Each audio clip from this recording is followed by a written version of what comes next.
podcast. And now, dear friends, here's Stephen Godkin. You are one of the great historians of our time, specializing in the man, the leader, the historical figure of Stalin. So let me ask a challenging question. If you can perhaps think about the echo of 80 years between Joseph Stalin and Vladimir Putin. What are the similarities and differences between the man and the historical figure, the historical trajectory of Stalin and Putin? Thank you, Lex. It's very nice to be here again with you. It's been a while. Good to see you. Yeah, good to see you as well. You're looking good. You I as see well. this podcast stuff is doing you right. Yeah. So we can't really put very easily Vladimir Putin in the same sentence with Joseph Stalin. Stalin is a singular figure, and his category is really small. Hitler, Mao, that's really about it. And even in that category, Stalin is the dominant figure, both by how long he was in power and also by the amount of power, the military-industrial complex he helped build and commanded. So Putin can't be compared to that. However, Putin's in the same building as Stalin. He uses some of the same offices as Stalin used. And some of those the television broadcasts that we see of Putin at meetings and Putin inside the Kremlin, Stalin used to sit in those rooms and hold meetings in those rooms. That's the Imperial Senate, built by Catherine the Great, an 18th century building inside the Kremlin. It's a domed building, and you can see it on the panorama, the top of the building, at least you can see it on the panorama when you look over the Kremlin wall from many sites inside Moscow. So if he's not comparable to Stalin, he still works, as I said, in those same buildings, those same offices, partly. And so therefore, he's got some of the problems that Stalin had, which was managing Russian power in the world from a position of weakness vis-a-vis the West, but from an ambition, a grandiosity, in fact. And so this combination of weakness and grandeur, right, of not being as strong as the West, but aspiring to be as great or greater than the West. That's the dilemma of Russian history for the past many centuries. It was the dilemma for the Tsars. It was the dilemma for Peter the Great. It was the dilemma for Alexander. It was the dilemma for Stalin. And it's the dilemma for Putin. Russia is smaller now compared to when Stalin was in that Kremlin. It's got pushed back to borders almost the time of Peter the Great. It's farther from the main European capitals now than any time since that 18th century. And the West has only grown stronger in that period of time. So the dilemma is greater than ever. The irony of being in that position, of sitting in the Kremlin, trying to manage Russian power in the world, trying to be a providential power, a country with a special mission in the world, a country which imagines itself to be a whole civilization, and yet not having the capabilities to meet those aspirations, and falling farther and farther behind the West. The irony of all of that is the attempted solutions put Russia in a worse place every single time. So you try to manage the gap with the West, you try to realize these aspirations, you try to raise your capabilities, and you build a strong state. The quest to build a strong state and use coercive modernization to try somehow, if not to close the gap with the West, at least to manage it. And the result is different versions of personalist rule. So they don't build a strong state. They build a personal dictatorship. They build an autocracy. And moreover, that autocracy undertakes measures which then worsen the very geopolitical dilemma that gave rise to this personalist rule in the first place. And so I call this Russia's perpetual geopolitics. I've been writing about this for many, many years. What's important about this analysis is this is not a story of eternal Russian cultural proclivity to aggression, right? It's not something that's in the mother's milk. It's not something that can't be changed.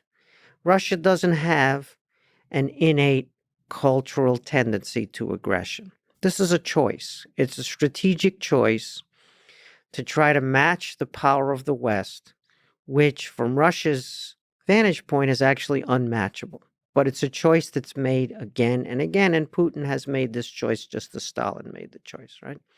Stalin presided over the World War II victory, and then he lost the peace.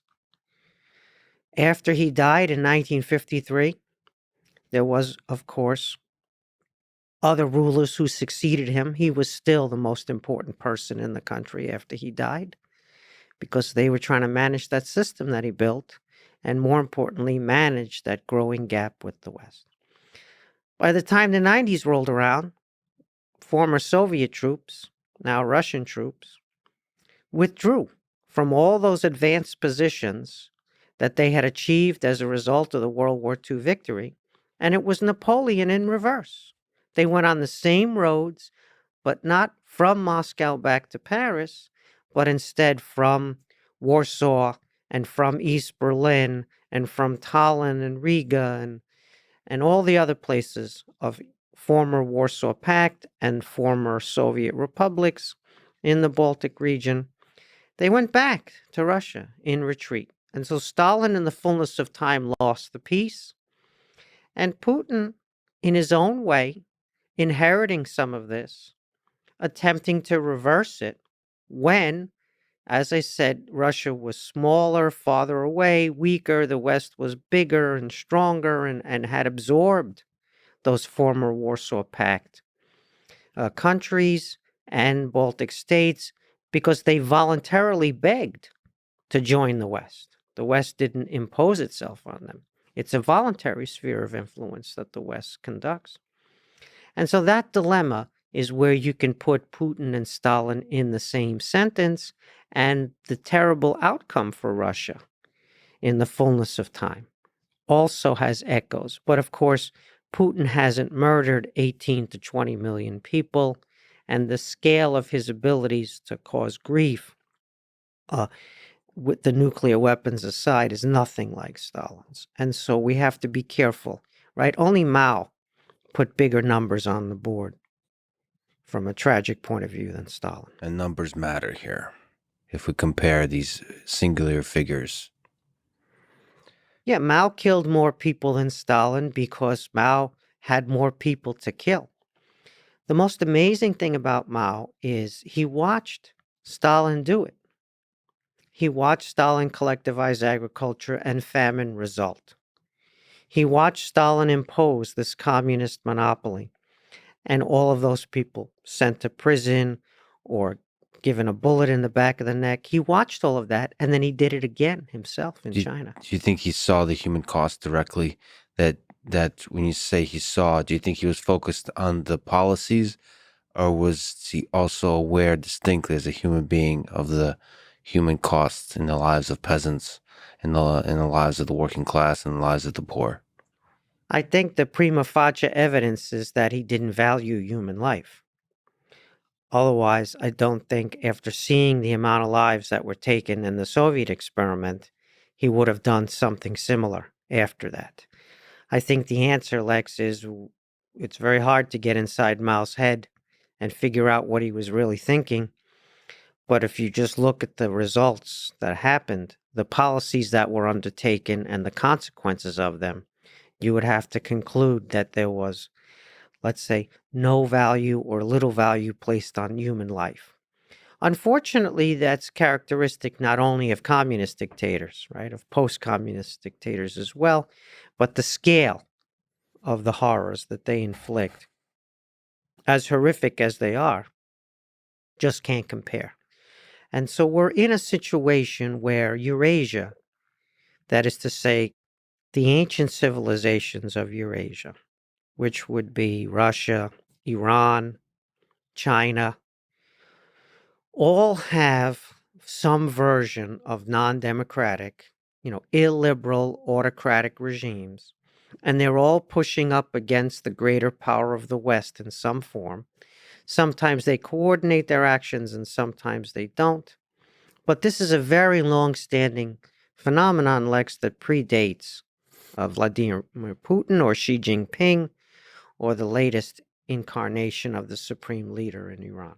So we'll talk about this, I think, really powerful framework of 5 dimensions of authoritarian regimes that you've put together. But first, let's go to this Napoleon in reverse retreat from Warsaw back.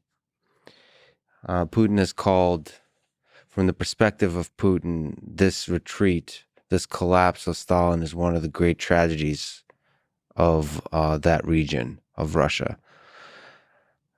Do you think there's a sense where, as Putin sits now in power for 22 plus years, he really dreams of a return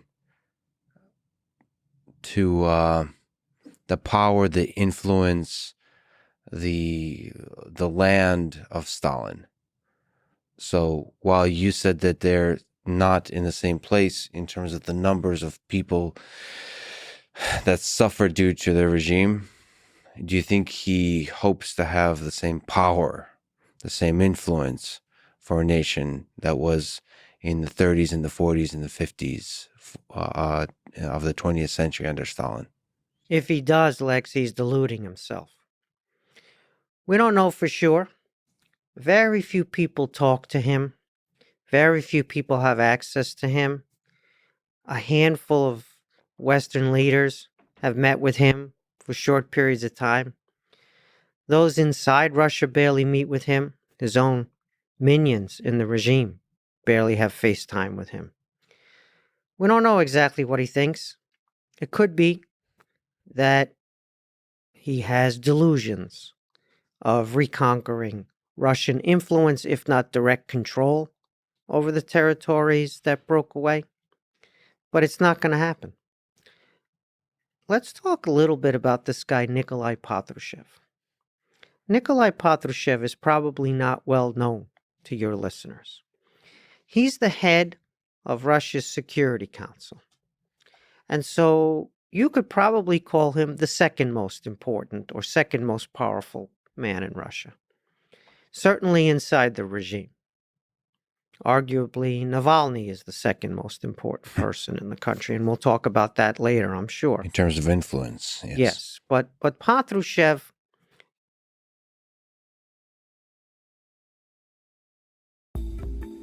it's been called the anti-California dream, the tech exodus, the Great Migration.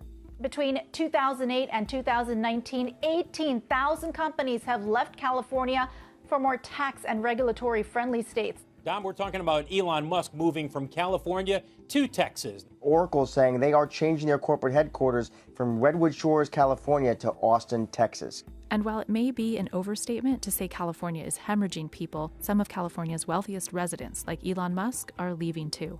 California has to realize that eventually all of the anti-business laws and regulations they passed, we're going to catch up with them. Erica Douglas was an early part of the exodus. She moved her SEO software company, Whoosh Traffic, and her employees to Austin 6 years ago. I can remember writing one check to the state of California for 1 year, and it was like $24,000 for a year. And that was just income tax to the state. That was not federal tax. The state's population and job growth have both slowed to a trickle. Census data shows more than 650,000 people left in 2019, after 7 years in a row where departures were on the rise. In fact, California has lost more people to other states than it's gained for much of the last 2 decades. And with the rise of remote work in 2020 adding extra flexibility, over 135,000 more people left California than moved here, the third largest net migration loss ever recorded. As we lose really successful businesses such as Oracle and Hewlett-Packard, that changes how many high-paid jobs we're going to have, changes really the whole nature of the state. It changes how many tax dollars go into Sacramento, how many tax dollars fund our schools, whether there's money left over to repair roads and bridges. It's really a huge problem that the state is facing. We asked the experts and those leaving What's behind this trend? Can anything be done to reverse it? Or is this a true shift for business in California as we know it?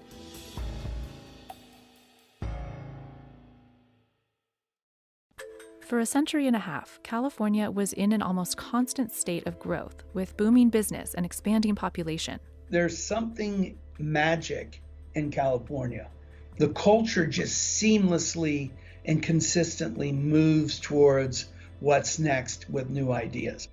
California's gold rush that started in 1848 led to one of the largest migrations in U.S. history, with hundreds of thousands coming from across the country and the world. The population explosion qualified California for statehood in 1850, just a few years after it was ceded by Mexico. California was an economic powerhouse by the end of the century, home to iconic brands like Wells Fargo and Levi Strauss. Scientists and researchers started flocking to the Bay Area in the early 1900s when San Francisco's port and nearby Moffett Field made the area a major hub for early telegraph, radio, and aerospace industries. Stanford University, founded in 1885, led the way in encouraging students to commercialize their ideas, leading two graduate students to start what many consider the first Silicon Valley startup in 1939, Hewlett-Packard. California has been the leading indicator in software, digital technology, modern mobility, the environment, the space industry, and is the front door between the United States of America and the Pacific Rim and the Asian markets. So watching our state fumble and stumble is not just something that's a California issue. It is a national and global issue. California's economy has grown to the fifth largest in the world. It had $65.6 billion in VC investment in 2019, by far the highest of any state. All that venture capital is concentrated in San Francisco and Silicon Valley. But once those businesses do get a cash infusion from venture capital and get on their feet and become successful, then the advantage of being in California and Silicon Valley is much less. And that's when we see them leaving. For the longest time, you wanted to run in those circles. If you were in tech, you needed to be able to run into other people in tech and have that, that brain there in one place. Increasingly, I think HP and others are sending the signal in a much more remote work-oriented environment where we have the tech, and we've also had this forced experiment in remote work that basically succeeded, that Silicon Valley is wherever you want to be. HP is moving its enterprise division headquarters to Houston, and many others are following. Oracle, founded in the 70s alongside Apple and Atari, announced in December that it's relocated its headquarters to Austin. Palantir is relocating to Denver. Elon Musk moved from Los Angeles to Austin, where Tesla's building its next gigafactory. What really is surprising is the really major big companies that have put down roots here are the ones that are leaving. The mom and pops are going as well, but when they leave, they take 20 workers or 30 workers with them. They're not taking thousands of workers with them, and they're not taking Elon Musk. Other major companies that have moved their headquarters out of California in recent years include Toyota, Charles Schwab, Nestle, and Jamba Juice. A 2018 study found that 1,800 companies left in 2016 alone, relocating mostly to Texas, followed by Nevada, Arizona, Colorado, Oregon, and Washington. This has been a trend for a while, but it's accelerated now. We have high taxes, high housing costs.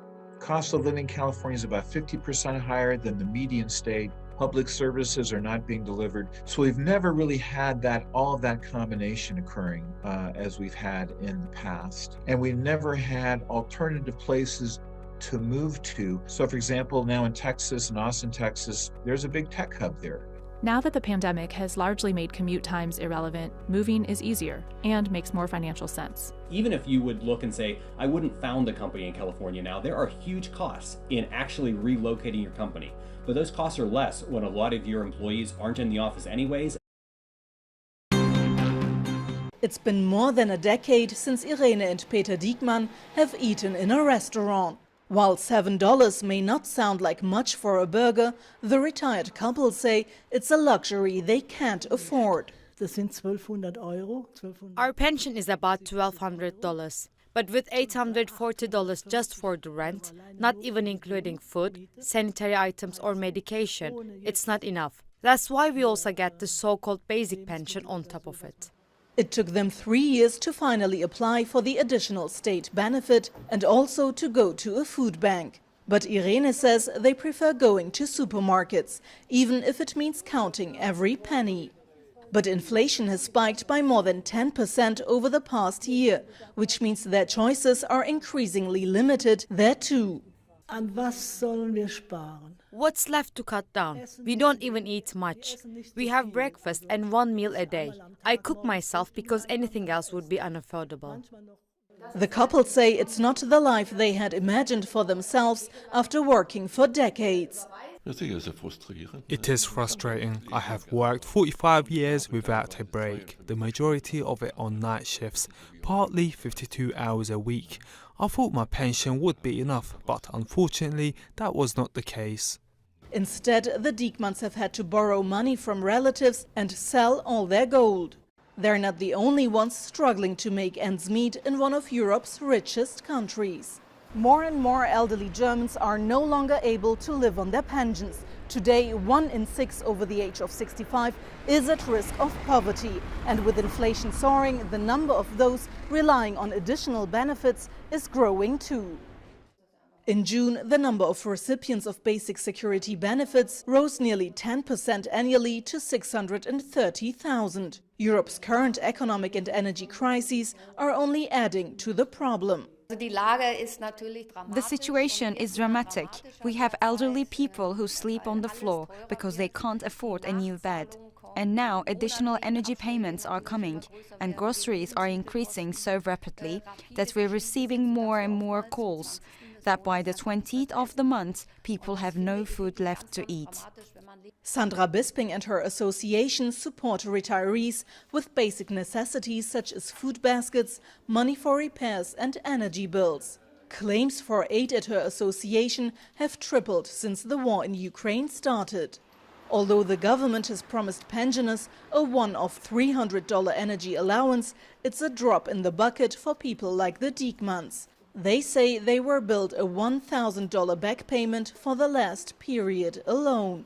Sibel Karkush, TRT World, Cologne.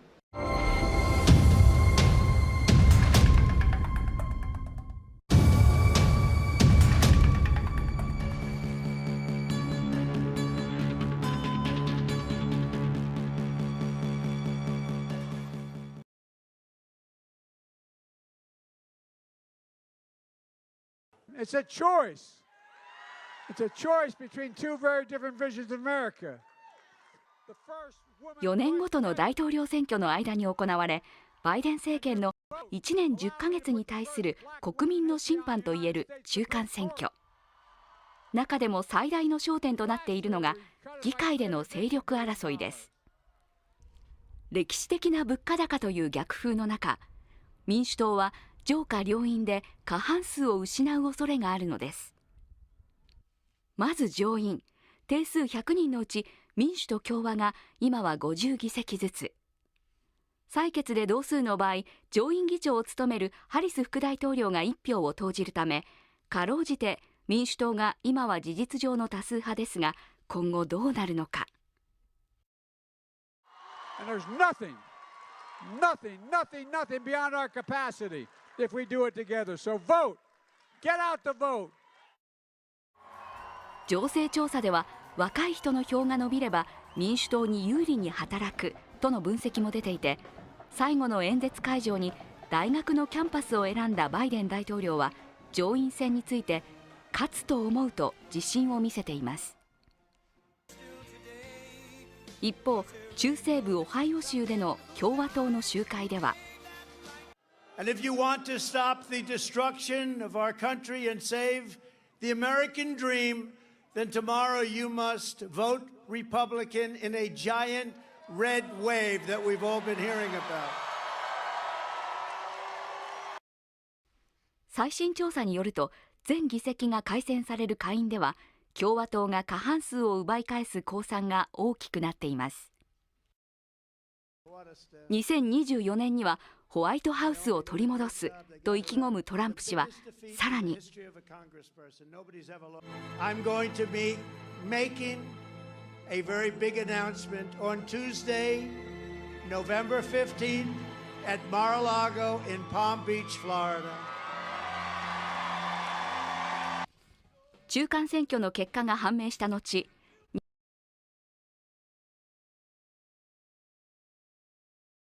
はい。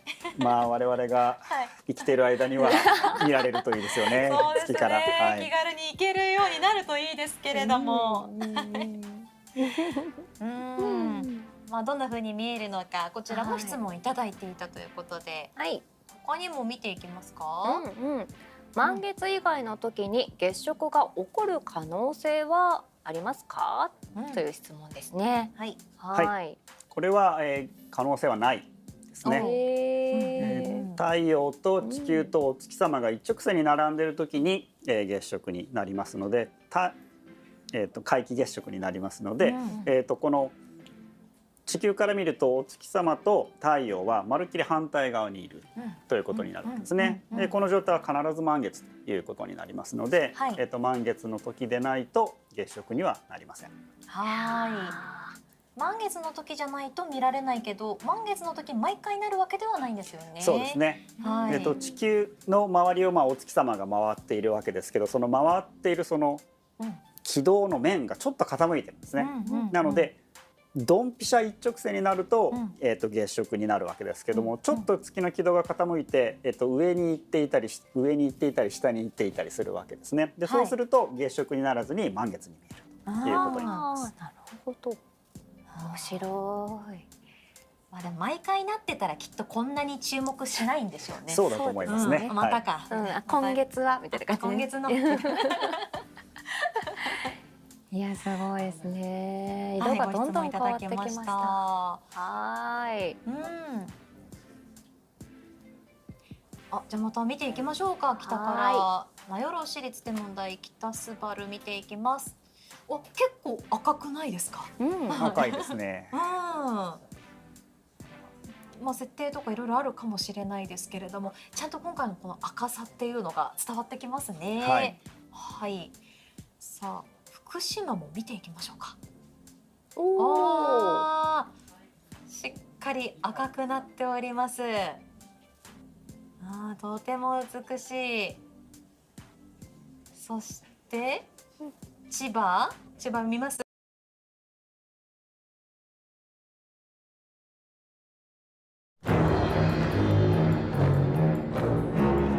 He is the world's youngest dictator.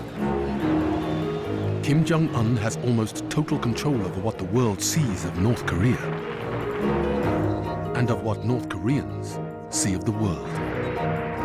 But there are undercover agents inside the country filming secretly to show what the regime is trying so hard to hide. 이 고무 그런 대나무 같은 거를 갖고 들어와서 무작정 때리더라고요.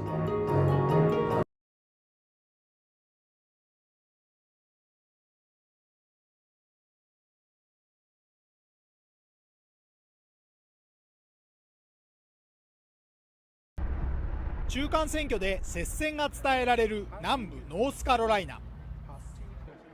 記念写真に応じたりテーブルを回ったりしてアピールに余念がないのは共和党の上院議員候補バッド氏です。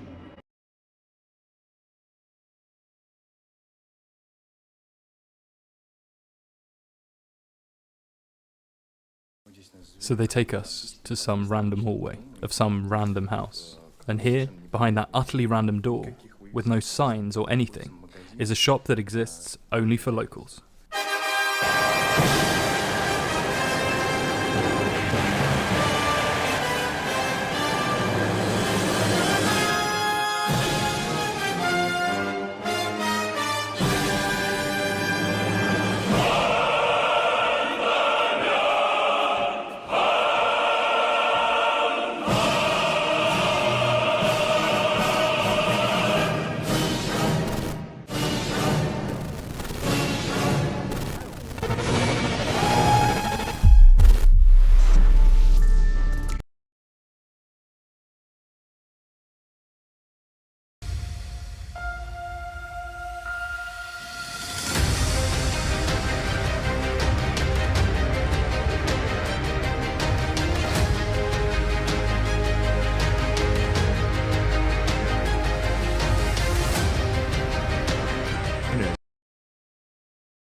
读书最多的时候就是到农村。我们恰恰10年寒窗啊，读书知识的基础上，农村打下来。由我们村里去照顾，把他的行李啊什么，但是有一个箱子很重，那个箱子大概就这么长，高低嘛也就这么高，宽子嘛大概就这么宽子。那时候也不知道是习近平的，后来以后才知道他那个箱子里边全是装的书。出门的时候呢，怀里揣一本书，我那时候揣什么呢？有时候揣字典、成语词典、新名词典、简明哲学词典，背一个词的意思，就去锄地，然后再锄一圈地，再找学生再背一个词。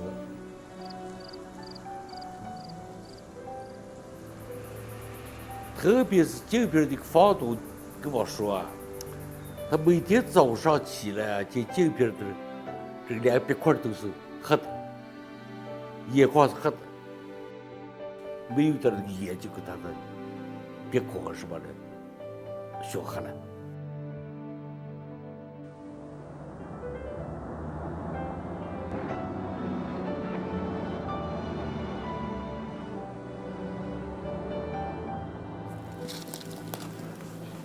当时这个放羊啊，就把羊圈在这么一个，这是一个帽上，它叫山帽上，然后我就坐在那儿就看书了，看书冥想。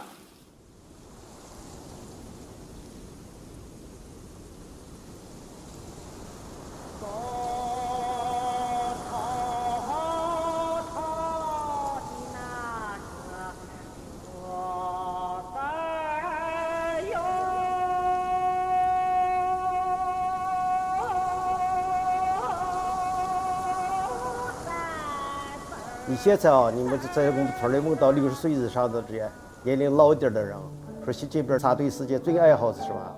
都异口同声，习近平最爱看的是书。这样的时候，一些老都说：“哎呀，这今年的这书就不离手，受苦呢还瞎看书了。”他读莎士比亚也都自爆了，读了那么多中外的文学名著，读书面很广。那个时候就到处找书啊，到处看书啊，一物不知，深以为耻啊。当时可以提出这样的一个自我要求啊。我们小气候，这个在我们那儿插队的呢，有一些是那个知识分子的孩子，互相借阅，而且呢，有一些这个乡村老师啊，都有一些收藏。我记得我那儿有一套浮士德，歌德的浮士德。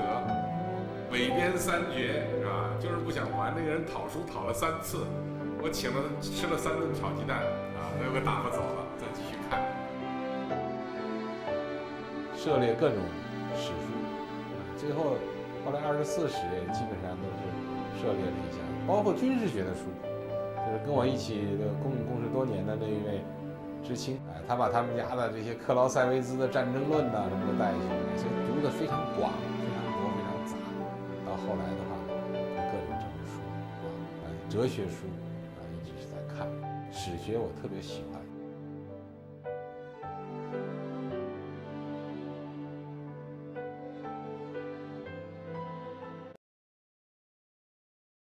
But in Pyongyang, I remember every morning this huge song comes out from every radio, and we all get up the same time. So in North Korea, there's like no school bus. We all have to walk. What this is like, this is a rabbit food. You know, this is not what I escaped for.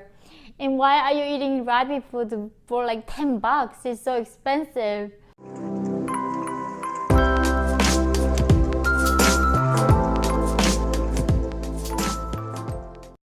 Hi everyone, welcome to my channel. I am a North Korean refugee and living in America. I work as a human rights activist.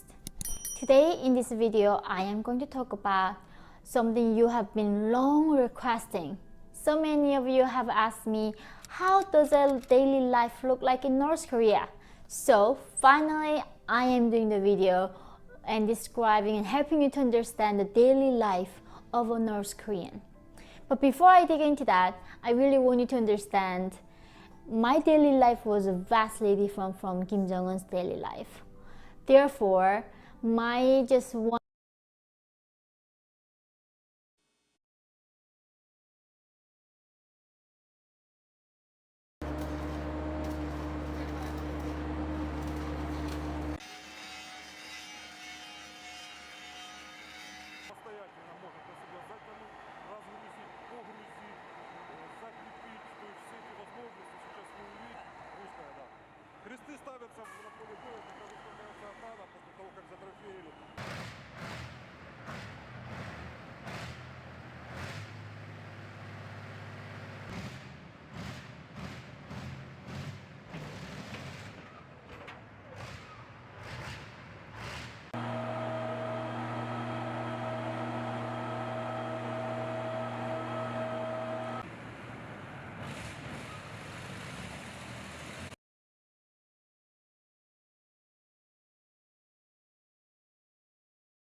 Tactical Fighter or ATF competition, which pitted the YF-22 against the YF-23. One of the more prominent features of the Super Tomcat 21 was its implementation of leading edge extensions or LEX, a technology that was studied extensively on Northrop's F-5 series of aircraft, culminating in the F-18 Hornet. In fact, the LEX additions to the proposed ST-21 somewhat resemble those found on the Super Hornet, which was in development around the same time, and which of course is the aircraft that Maverick ultimately flies in the new movie. The ST-21's LEX, along with the improved control surfaces, would have improved takeoffs, lowered landing speeds, and increased the F-14's height. Queen Elizabeth II's grandchildren. Queen Elizabeth II's 4 children have given her 8 grandchildren, while her children were the first generation of royals to have their lives laid bare for public. 경제 소식을 빠르게 전달해 드립니다. 오늘 굿모닝 경제는 석병훈 이화여대 교수와 함께하겠습니다. 교수님 어서 오세요. 어서 오세요. 네, 어젯밤에 미국 소비자 물가 지수가 8.3%로 발표가 됐습니다. 네. 2달 연속 하락인데요. 그렇지만 이게 시장 전망치보다는 좀 높게 나온 거죠. 예, 그렇습니다. 2달 연속 하락하긴 했지만 전년 동월 대비 상승률이 8.3%라는 것은 시장에서 전망했던 8%보다는 높은 것이고요. 네. 그다음에 전월 대비 상승률도 0.1%로 시장에서는 오히려 0.1% 하락할 것으로 예상을 했기 때문에 네. 시장에서 예측한 것보다 크게 나와서 그거의 충격으로 이제 뭐 주가도 하락하고 많은 지금 시장에서 미국뿐만 아니라 뭐 유럽에서도 충격으로 받아들이고 있는데요. 네. 가장 또 저희가 이제 중요하게 생각하고 있는 것은 그동안 미 연준이 물가를 잡겠다고 공격적으로 금리를 인상해 왔습니다. 네. 그런데 이제 미국의 그런 통화 정책, 긴축적 통화 정책의 효과를 볼 수 있는 지표가 무엇보다도 근원 소비자 물가지수 상승률이거든요. 네. 왜냐하면 근원 소비자 물가지수 상승률이라는 것은 변동성이 큰 식료품 가격과 에너지 가격을 제외한 것인데요. 이 식료품 가격과 에너지 가격은 변동성도 클 뿐만 아니라 그 미 연준의 통화 정책으로 어떻게 할 수 없는 외생적인 요인, 그 에너지 가격 같은 경우는 뭐 러시아 우크라이나 전쟁, 그 다음에 뭐 산유국들의 뭐 감산 결정 이런 거에 영향을 받기도 하고, 네. 식료품 가격 같은 경우도 이번에 러시아 우크라이나 전쟁의 영향도 받고 또 이상 기후 뭐 이런 거에. 미국 상하원 의원들이 최근 이딴 북한의 미사일 발사 도발을 정면으로 규탄하고 나섰습니다. 무능한 독재자가 때를 쓰고 있다는 지적과 함께 미한 동맹을 더욱 강화해야 하고 대북 제재도 더 확대해야 한다는 목소리가 이어졌습니다. 이조은 기자가 보도합니다. 미국 하원 군사위원회 공화당 간사인 마이크 로저스 의원은 대륙간 탄도미사일 ICBM을 비롯한 최근 북한에 잇따른 탄도미사일 발사는 무능하고 보잘것없는 독재자의 화풀이라고 비난했습니다. 로저스 의원은 VOA의 관련 논평 요청에 북한의 미사일 시험 대부분은 있는 그대로 봐야 한다면서 이같이 밝히고, 국제사회는 진작 북한 정권에 대한 제재를 전면적으로 이행하고 영내에서 우리의 방위태세를 강화했어야 했다고 지적했습니다. 하원 외교위원회 공화당 간사인 마이클 맥카울 하원 의원도 VOA에 보낸 성명에서 김정은 정권을 규탄했습니다. 불량 정권인 김씨 정권이 국제사회에서 바이든 행정부의 연약함과 중국 공산당의 제재 회피 지원으로 기회의 순간을 얻었다고 주장했습니다. 그러면서 북한의 도발은 핵과 미사일에 대한 호전적 행위가 득이 되지 않는다는 것을 백악관이 김정은에게 보여줄 때까지 계속될 것이라면서 미국 정부는 한국, 일본 등 동맹을 지원하고 강력함으로 김정은을 상대할 수 있는 전략을 수립할 것을 강력하게 촉구했습니다. 앞서 상원 외교위원장인 민주당의 반메넨데즈 의원은 트위터를 통해 북한의 무모한 도발 행위는 미국의 결의를 심화하고 동북아시아에서 우리 동맹의 중요성을 강조한다고 밝혔습니다. 그러면서 북한은 러시아의 우크라이나 전쟁 지원을 포함해 도발 행위를 중단할 때까지 안전을 보장받지 못할 것이라고 덧붙였습니다. 그레고리 믹스 하원 외교위원장도 3일 트위터에 북한이 북방 한계선 NLL 이남으로 탄도미사일을 발사한 것을 지적하면서 북한의 미사일 발사는 무모하고 도발적이며 미국은 이런 행위를 규탄하는 데 친구인 한국 동맹과 굳건하게 함께한다고 강조했습니다. 민주당의 애덤 스미스 하원 군사위원장도 트위터를 통해 이어지는 북한의 불법적이고 불안정을 초래하는 미사일 발사는 계속될 수 없다고 지적했습니다. 스미스 위원장은 그러면서 긴장이 고조되는 시기에 한반도 동맹과 파트너에 대한 우리의 지원은 여전히 확고하다고 강조했습니다. VOA 뉴스 이조은입니다.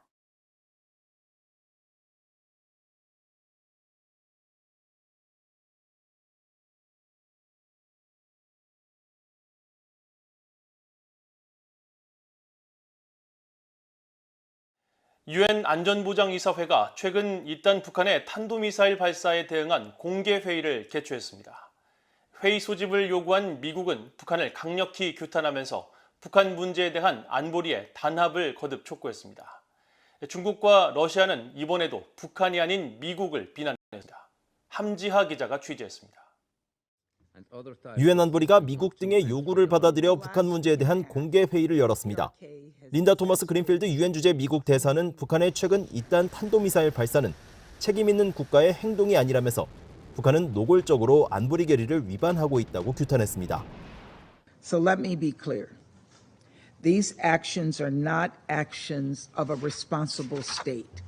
The DPRK has now launched a staggering 59 ballistic missiles this year. That's right, 59. For a UN member state to so flagrantly violate the Security Council resolutions and all that the UN Charter stands for is appalling. 토머스 그린필드 대사는 그러면서 북한 규탄에 동참하지 않고 있는 중국과 러시아를 비판했습니다. Equally appalling is the Council's deafening silence on this issue. 13 Council members have joined in condemning the DPRK's unlawful actions since the beginning of the year. And 13 Council members have joined in voting to impose cost on the DPRK that would impede its unlawful weapons of mass destruction and ballistic missile pursuits. 15개 유엔 안보리 이사국 외에 관련국으로 참가한 한국과 일본은 북한에 대한 안보리의 단호한 조치를 촉구했습니다. It is especially deplorable that the DPRK is repeating its serious provocations in complete disregard of the ROK's national mourning period. We call on all members of the United Nations, especially Security Council members, to fully implement the relevant Security Council resolutions. The Council decided to take action if North Korea launches an ICBM, yet the Council has failed to act. We all remember the vetoes cast that blocked the Council from taking action in May. 그러나 중국과 러시아는 이번 사태의 책임을 미국 정부에 돌렸습니다. 장준 유엔 주재 중국 대사는 미국이 최근 대규모 연합 군사훈련을 재개하고 최근 핵태세 검토 보고서에 북한 정권의 종말을 언급한 사실을 문제 삼았습니다. 美国与有关国家时隔5年重启大规模联合空中军事演习，并出动数百架军机参演。 장준 대사가 안보리는 압박을 강조하는 대신 한반도 문제 해결을 위해 건설적인 역할을 해야 한다는 원론적 입장만 밝힌 가운데 이날 안보리는 결의 채택이나 의장 성명 또는 언론 성명 등 추가 조치를 내놓지 않았습니다. 하지만 미국 등과 함께하는 국가들은 두 건의 공동 성명을 발표하며 북한의 완전하고 검증 가능하며 되돌릴 수 없는 비핵화 그리고 북한에 대한 안보리의 일치된 대응을 촉구했습니다. VOA 뉴스 함자입니다.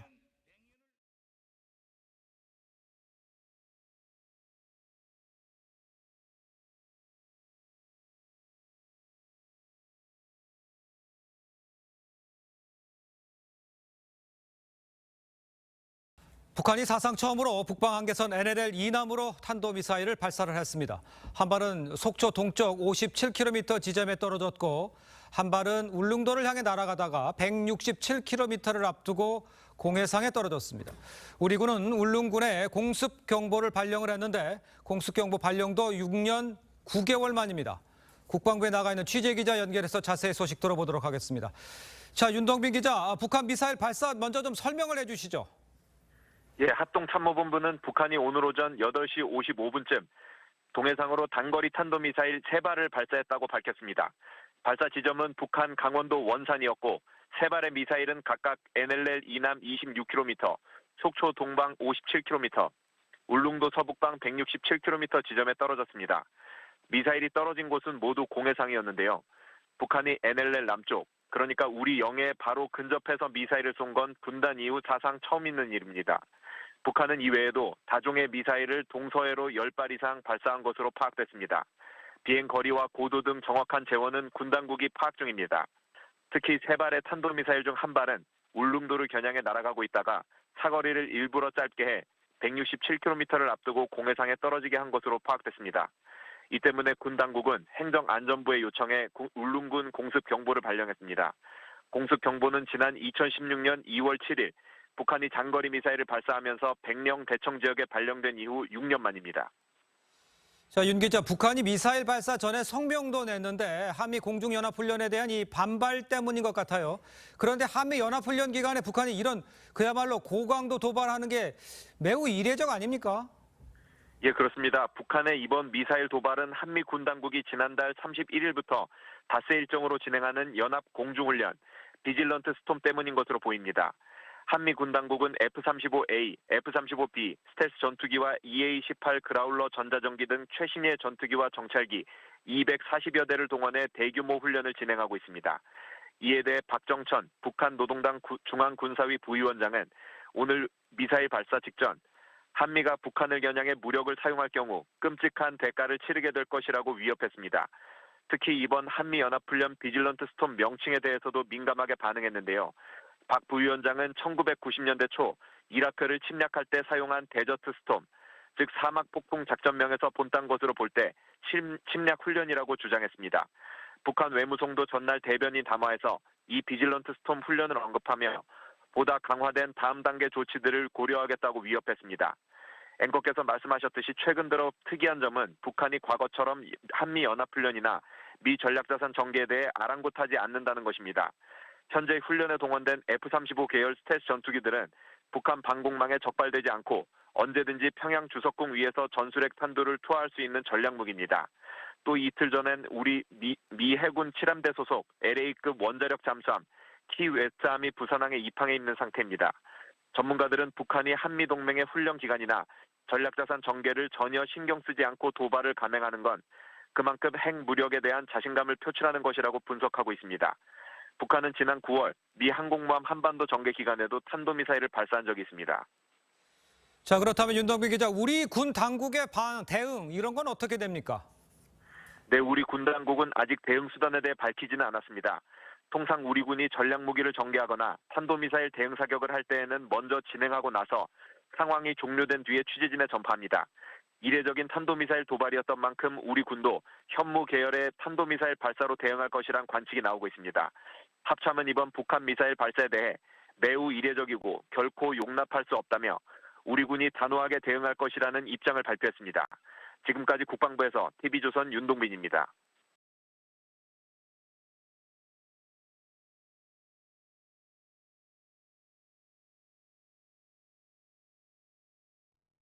미국의 전직 관리들은 새 핵태세 검토 보고서에서 북한 핵 사용 시 정권 종말을 언급한 부분이 중요하다고 강조했습니다. 특히 국가가 아닌 정권의 종말을 강조했다는 점에 주목했습니다. 박승혁 기자입니다. 월터 슬로콤 전 미국 국방부 정책차관은 2022년 미국 핵태세 검토 보고서 NPR이 북한이라는 국가가 아니라 정권의 종말을 경고했다는 점에 주목한다고 밝혔습니다. 빌 클린턴 행정부에서 국방차관을 지낸 슬로콤 전 차관은 1일 워싱턴의 민간연구소 애틀랜틱 카운슬 주최로 열린 토론회에서 지난주 공개된 핵 태세 검토 보고서에서 가장 구체적이고 새로운 부분은 북한에 관한 문장이었다고 지적했습니다. One of the most specific and novel parts of the new NPR is the paragraph about North Korea, which is absolutely bloodthirsty.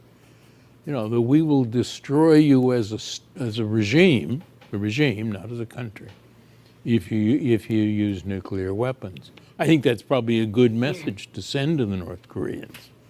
지난달 27일 미국 국방전략보고서의 일부로 공개된 NPR은 적성국에 대한 맞춤형 핵 억제 전략의 북한 부분에서 김씨 정권이 핵무기를 사용하고 살아남을 수 있는 시나리오는 없다고 경고한 바 있습니다. 미국이나 동맹 또는 협력국에 대한 북한의 어떤 핵 공격도 용납할 수 없으며 그런 공격은 곧 북한 정권의 종말로 귀결된다는 것입니다. 이 같은 경우는 북한 핵과 관련해 나온 미국 정부의 공식 발언 중에서도 수위가 매우 높은 것으로 평가됐으며 또 미국은 반드시 핵 사용의 책임을 북한 정권에게 묻겠다는 뜻을 분명히 한 것으로 풀이됩니다. 앞서 북한은 지난 9월 최고인민회의에서 핵무력 정책 법령을 채택하고 한국 등에 대한 선제 핵공격 가능성을 열었습니다. 이날 토론회에서 레오너 토메로 전 국방부 핵미사일 담당 부차관보는 새 NPR의 대북 경고 메시지가 전임 트럼프 행정부의 NPR과 연속 선상에 있다는 점을 강조했습니다. I think that's a good area of continuity too with the Trump administration nuclear posture review, which for the first time made a similar statement. I think reiterating that I think was important. 앞서 트럼프 행정부 시절인 지난 2018년 2월에 공개된 2018 핵태세 검토 보고서 역시 미국이나 동맹국, 파트너 국가들에 대한 북한의 핵공격을 용납할 수 없고 이는 김정은 정권의 종말이 될 것이라고 경고한 바 있습니다. VOA 뉴스 박승혁입니다.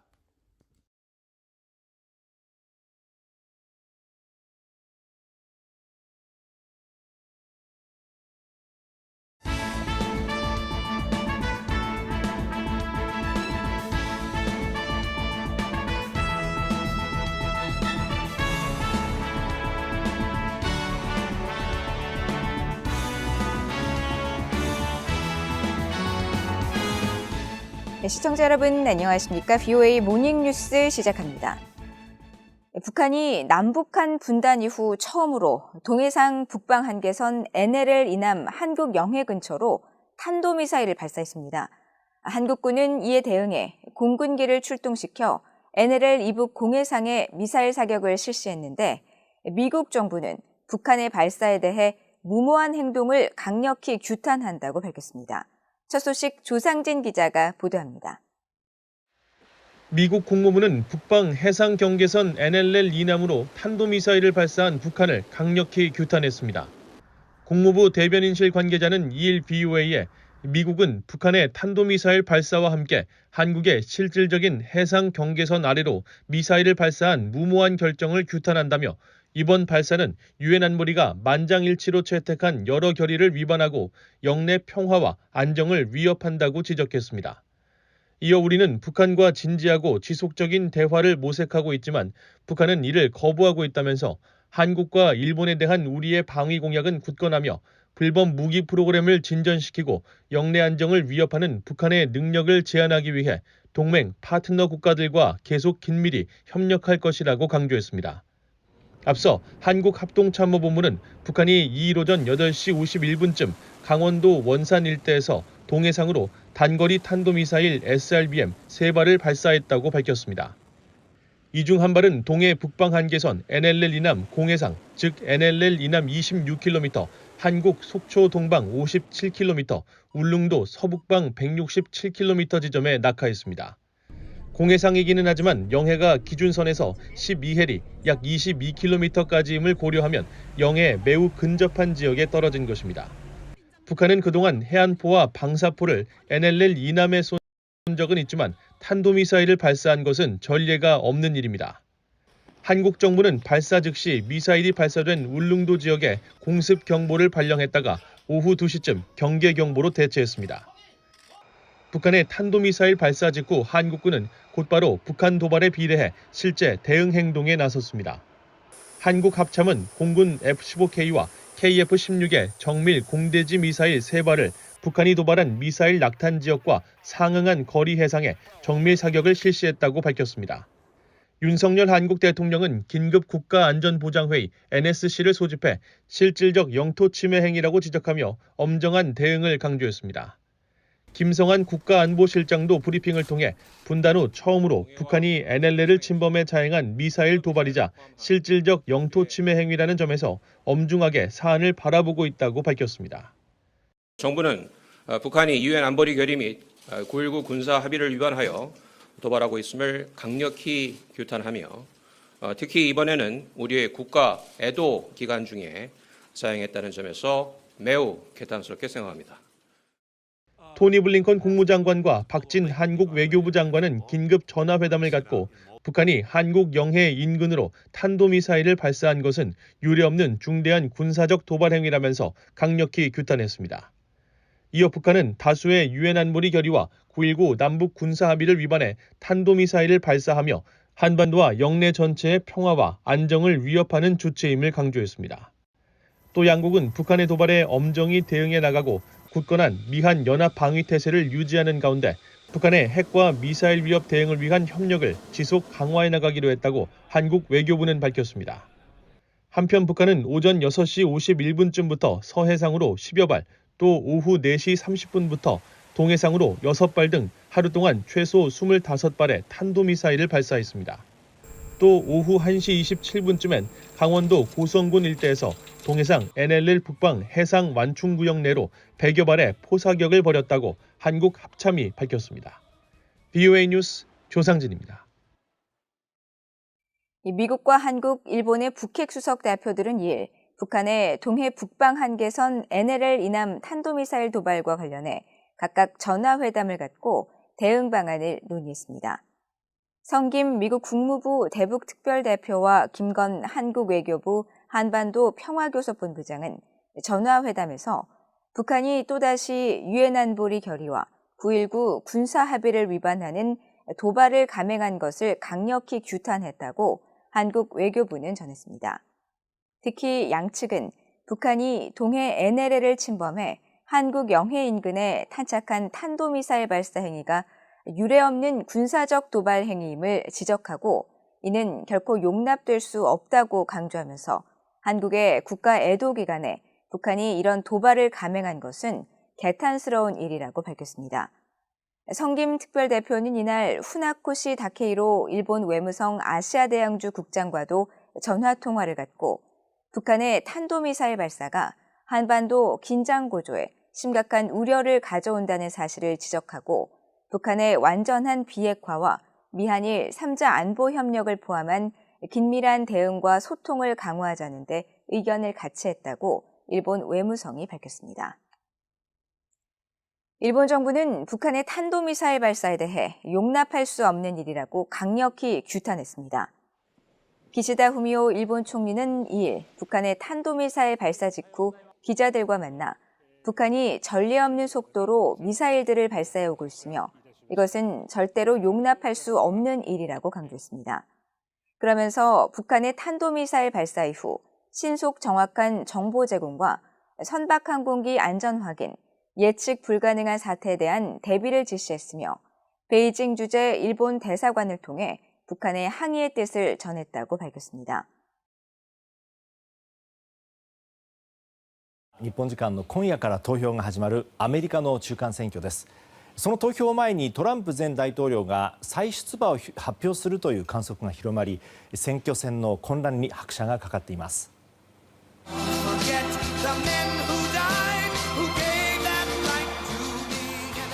存在感がより一層増しています。Thank you. This is a big crowd. This is a beautiful big crowd. Hello, Ohio. Hello, hello, hello. Amazing. 日本時間の今夜、アメリカの政治の今後を左右する中間選挙の投票が始まります。そんな中、最も注目されたのがトランプ前大統領の最後の応援演説です。なぜならトランプ前大統領はここ数日間、今夜のオハイオでの演説で大統領選出馬を発表すると匂わせています。中間選挙は上下両院の議員や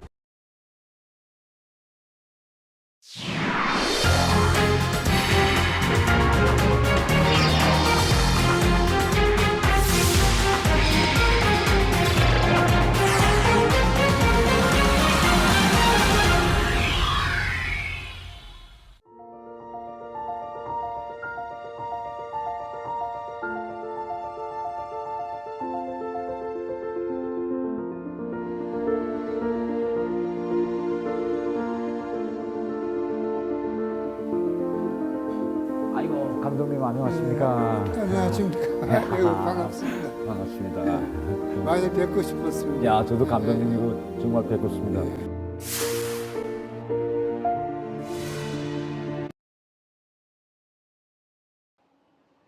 As war chokes Europe, one country is enjoying an unexpected economic boom. Georgia is on course to become one of the world's fastest growing economies this year. That comes following a dramatic influx of more than 100,000 Russians since Moscow's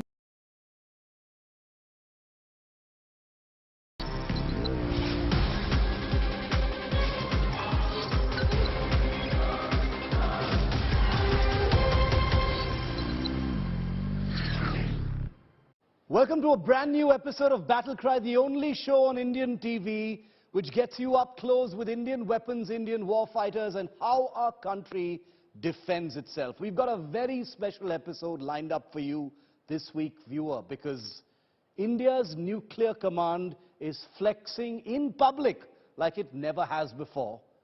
From missiles to a new submarine on the horizon, the nuclear command is having an excellent season.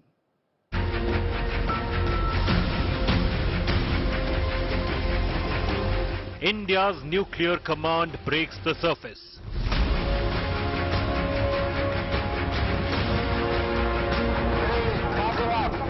After nuclear submarine launches K-15 missile. Nuclear command set to test Big Daddy K-4. And lurking in the depths ahead, India's second nuclear-powered missile submarine in sight. Our nuclear forces set for Agni Pariksha. The big focus on Battle Cry.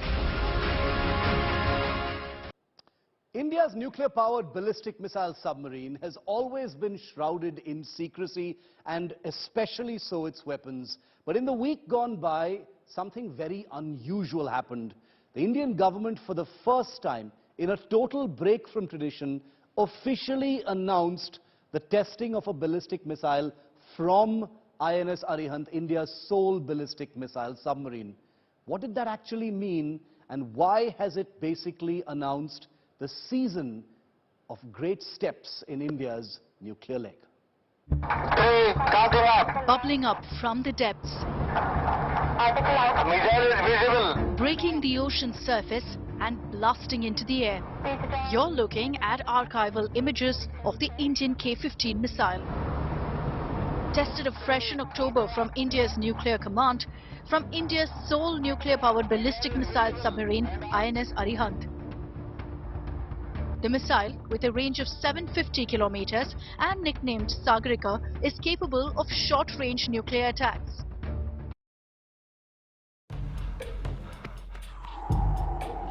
Egypt, 1323 BC.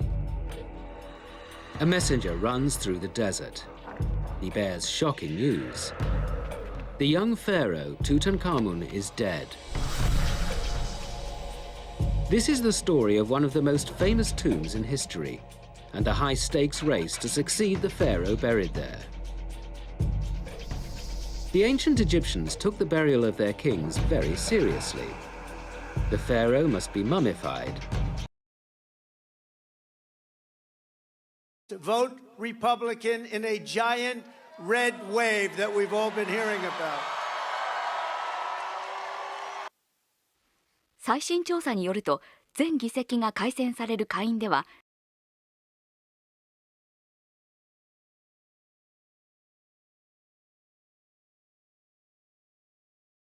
광명성 3호 2호기 위성 발사 성공. You're looking at the Raijong Hotel in Pyongyang. It's North Korea's tallest building, standing 105 stories. Construction began on the hotel in 1987, and had it been completed according to schedule, it would have opened in 1989. It's been nicknamed Hotel Doom, and I think you can see why. But the original idea was pretty cool, I guess. It would have been the world's largest hotel. 3,000 rooms for guests, for restaurants, for rotating residences. Bells and whistles. But at this point you might be wondering why I keep using the theoretical phrasing would have been, could have been. There were some delays. The construction began in 1987, but by 1989, only the frame was done. After the Soviet Union collapsed, foreign investment dried up for North Korea, and construction stopped in 92. In 2008, they tried again, and in 3 years the facade was done. They wanted to open the main hotel in 2013, but that was called off. They reduced the number of hotel guest rooms from 3,000 to 150. Still nothing. To this day, the Raijong Hotel remains unfinished. Perhaps based on a nice idea, but ultimately a 105-story, mysterious, authoritarian-looking, empty construction. Like the rest of North Korea, a source of open, endless peculiarities and questions for people like you and me. 6 kilometers, or 3.7 miles away, lies an actual operating hotel, the Yanggakdo International. This one actually has guests, rooms, even a nameless North Korean draft beer you can order. A night here runs about $350 and it was in this hotel that this grainy footage was purportedly taken. A shadowy figure approaches, takes something off the wall, and sets it down. If you were to get into the Yanggakdo Hotel elevator, you have access to 47 floors. Well, 46. You can see in this picture the count. It goes from 1, 2, 3, 4 to 6. The 5th floor being staff only, and despite having a couple videos snuck out showing dark hallways with propaganda posters, we don't know the purpose of any of it. Supposedly, that's what's being taken from the wall in this video. A North Korean propaganda poster from the 5th floor of the Yanggakdo Hotel. The authorities claim that the shadowy figure is Otto Warmbier, a visiting American student from Ohio.